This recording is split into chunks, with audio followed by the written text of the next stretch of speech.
Hey guys, today we are going to take up prepositions, right? Do you find them to be confusing?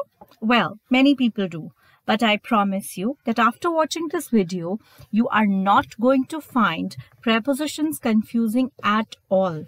On the contrary, you are going to learn to use them to enhance your speaking skills. Surprised? Well, watch the video till the end and I'll tell you how can these prepositions be used to improve our speaking skills.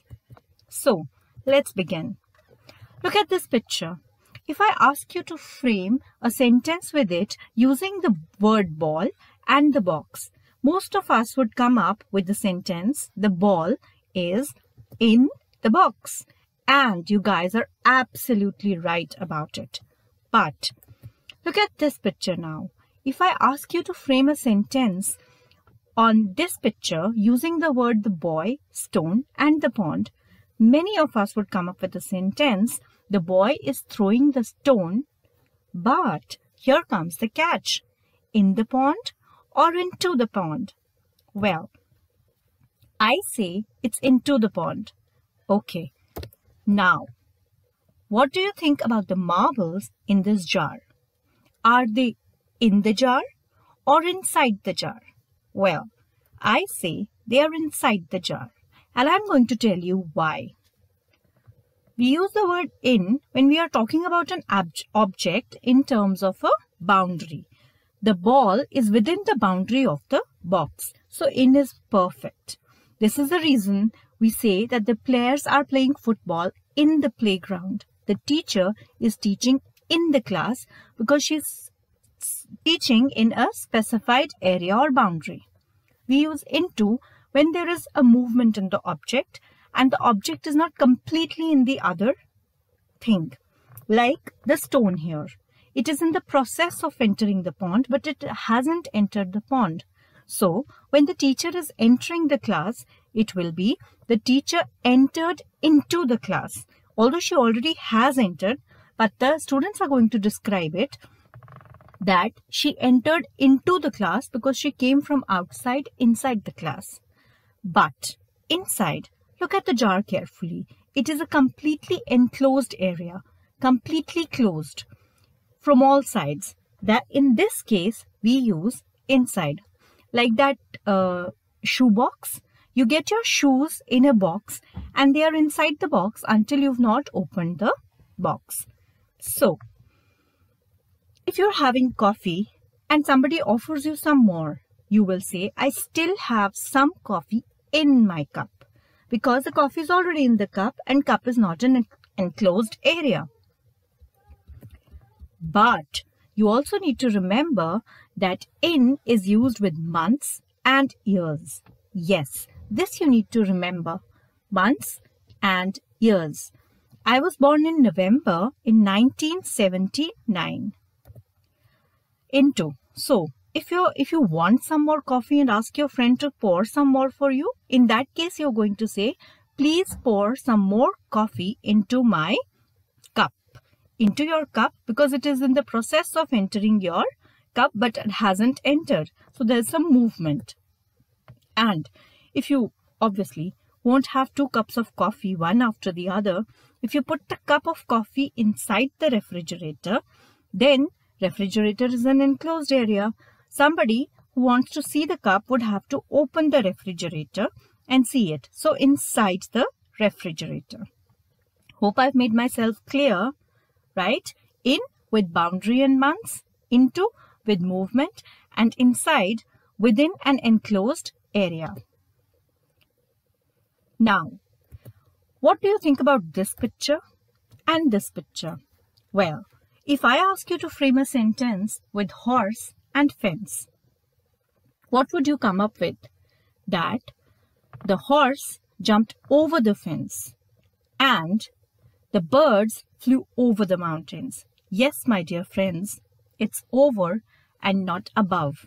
Why? We use over with movement. The horse will jump from one side of the fence to the other side of the fence. Similarly, the birds will fly from one side of the mountain to the other side of the mountain. So it is over and not above.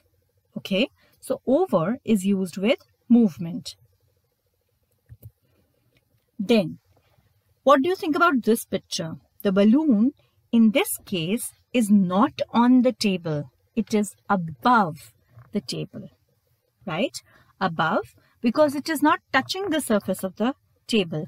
It is vertically positioned above the table but does not touch the surface of the table. So it is above. And in this case, the ball is on the table because it is touching the surface of the table. So over is used with movement. Yes, but my dear friends, over is also used when it covers the entire surface of some other object. Like the sky is over our heads because it covers the entire area, and the plane flew over our heads because there was movement in the plane, right? Now, above, clouds hovered above the valley because they are above the valley and they are there to stay. But in case the clouds move towards the hills, then you would say clouds crossed the valley and passed over into the mountains. And obviously, a boy hung the balloon above the table. Now, he put the keys on the table and forgot, obviously, because keys are touching the surface of the table. They are placed exactly on the table. But you need to remember that on is used with days and dates as well. Yes, in is used with months and years, and on is used with days and dates. So he was born on Monday on 8 November in 1993. On is used when something touches the surface and with days and dates. Over when there is movement or it is used as a cover. Then above is used when something is on something but does not touch the surface. Hey, I need to tell you here. Over is also used in place of too. Excessive use, like I am too excited. So I can say I am over excited. Now, let us look at some of the examples to see whether you've understood the use of these prepositions correctly or not. I will see you on Thursday. Perfectly all right. On is used with days and dates. Now, please send this to your friend on today. No, not at all. My dear friends, today, tomorrow and yesterday are not nouns. They are not names of days. So we never use any preposition with today, tomorrow or yesterday. Please send this to your friend today. I will send it to her tomorrow. I'm going to London on a vacation. Yes, you always go on a vacation. It's the oldest bridge over the Ganges. Now you might ask me, the bridge is not moving. It's the river that is moving under it. Yes, but the bridge covers a particular area over the river from one bank to the other, and that is why over. He was well over the drink driving limit. That means he had exceeded the drink driving limit. Here, please put the blanket on over my legs. Which one is correct? According to me, both of them are correct. On because it will touch the surface of your legs. Over because it is entirely going to cover your legs. Hey, have you heard a lot of controversy about this one? She made herself comfortable in sitting in or on the chair. Well, it can be both. It depends on what chair you are sitting in. If it's a chair with the arms, then you're sitting in the chair. But if it's a chair without the arms, then you're sitting on the chair. Aha! This is what I was actually talking about. The prepositional phrases. Yes, prepositions can be used with other words to make your language more impressive. The pilgrims went to the temple on foot. When you use on with foot, it means walking. Yes.